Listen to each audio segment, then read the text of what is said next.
Maricopa County Democrats. How you doing today? Great crowd, great facility. I love you too. All you, especially these two troublemakers down here. Thanks so much. Before I begin my remarks today, we have a little something that we present every year, and it happens to be right here, excuse me. It is the Maricopa County Barack Obama Hope Cup. And traditionally, we give it out to the legislative district with the most voter registration numbers leading into the convention. But we thought there's one PC out there who deserves the Hope Cup by himself this time.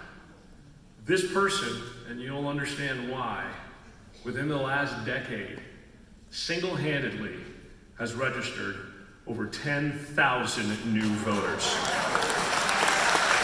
And so, while he's not going to come up here, I want Marvin McCollum to stand up, and congratulations on winning. Where you at, Marvin? Where's he at? He's back there, up against the back. This one's for you, buddy. Congratulations. Thank you. 10,000 voters in a decade. That's a big deal. Well deserved.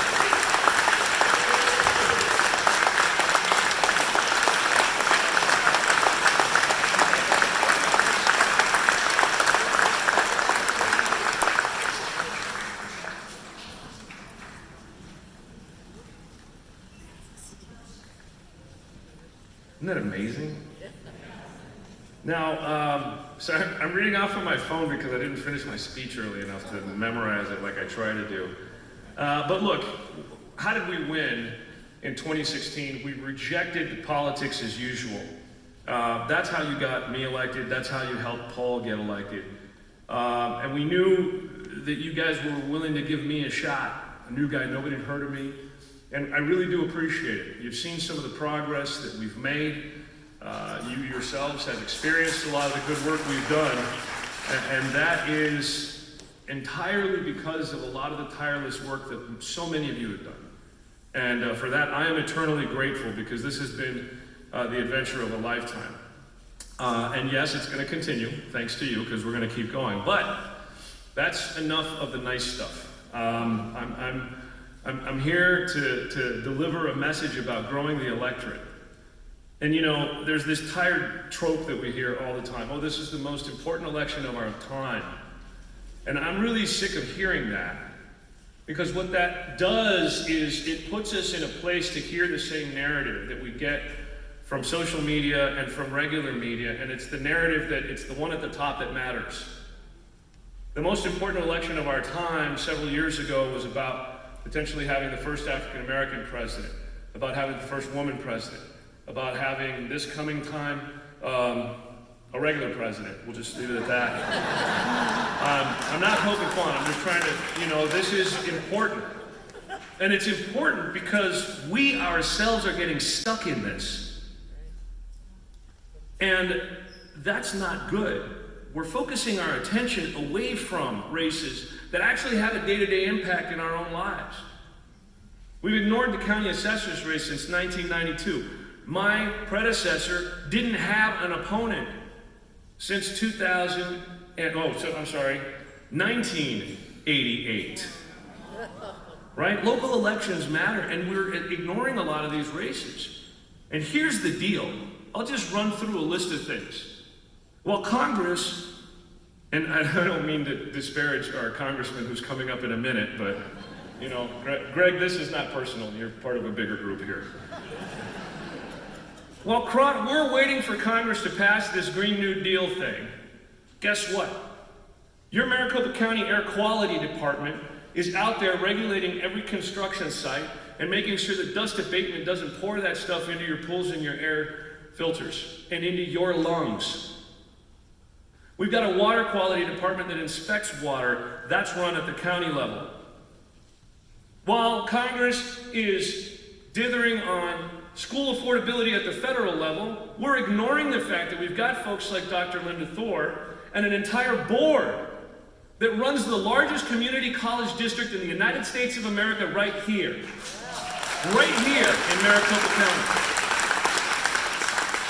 While Congress is worried about whether or not marijuana is going to be Schedule 1 or Schedule 2, we've got a county attorney's office that has a policy determination choice about what low-level offenders to charge and how they're going to impact those folks' lives, whether it's a felony or a misdemeanor conviction moving forward. This is a local race, and we're looking at the national stuff where we can have an impact right here in our own backyard. Local races matter. While we're waiting for Congress to do infrastructure bills and all kinds of other things, we're not looking at the incredible amount of impact that we can have with our county health district. And with so many of the other departments that Maricopa County runs, we run several $1 billion in our budget. And guess what? That's your tax money too. And that impacts you day to day. Tomorrow morning, a lot of you are going to go have brunch. Guess what? I'm going to ignore that sign. Guess what? Your breakfast is safe because of the county health department, not because of the FDA, and not because of everybody else out there. Our countywide library system, you guessed it. And while we wait for the U.S. Senate to pass an election security bill, I haven't been twiddling my thumbs, folks. We've been working hard. While we wait for Congress to have a dialogue on whether or not Election Day should be a national holiday, we opened up vote centers all over Maricopa County. We opened up a whole bunch of access for voters. We don't need Congress, and we don't need to be focusing on those national issues that the TV and the radio and the internet are telling you to focus on.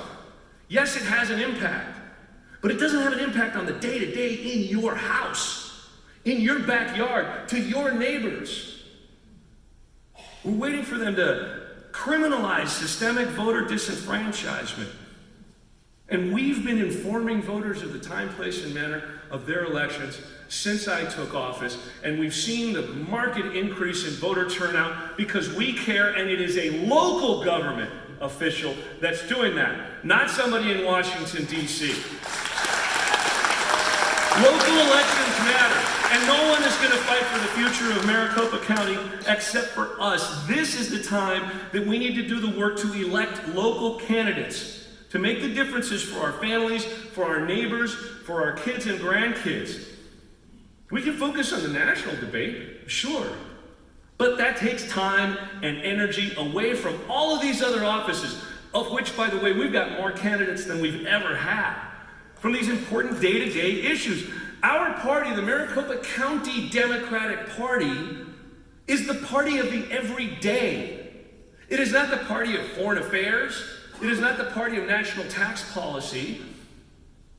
We've got to stop getting distracted by the sideshow and the fighting that we see on Rachel Maddow and Sean Hannity. Our actual lives are impacted today and yesterday and tomorrow by folks like me right in front of you. Building our electorate means that these messages have to get to voters. One of the reasons we have a deteriorating electorate is because we are not telling them what really matters in their lives. We are not engaging them in clean air and clean water here, in good roads and good hospitals and good schools here. You know, the superintendent of public education for the county, and we've got two of those candidates in here, gets to appoint vacancies to school district boards. And the current superintendent had something in the neighborhood of 99 board members that he could appoint after 2016's elections. That's 99 elected seats where there were no candidates. And Steve Watson got to make those appointments. Who do we want making those appointments after 2020? Building our electorate means making our elections relevant to the lives of our neighbors.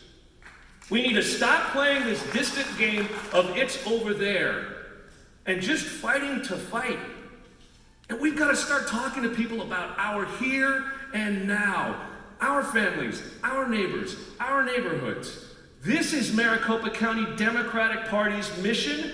It should be our goal, and this is the way we are going to expand our electorate every single day. We are a local party, and we must focus on local races. This is why we're here, and this is how we're going to best serve all of Maricopa County. Local elections matter now more than ever, and these are going to be the most, shall I swallow my words? The most important local elections of our time. Thank you. Thank you very much. Let's go on to Adrian 22.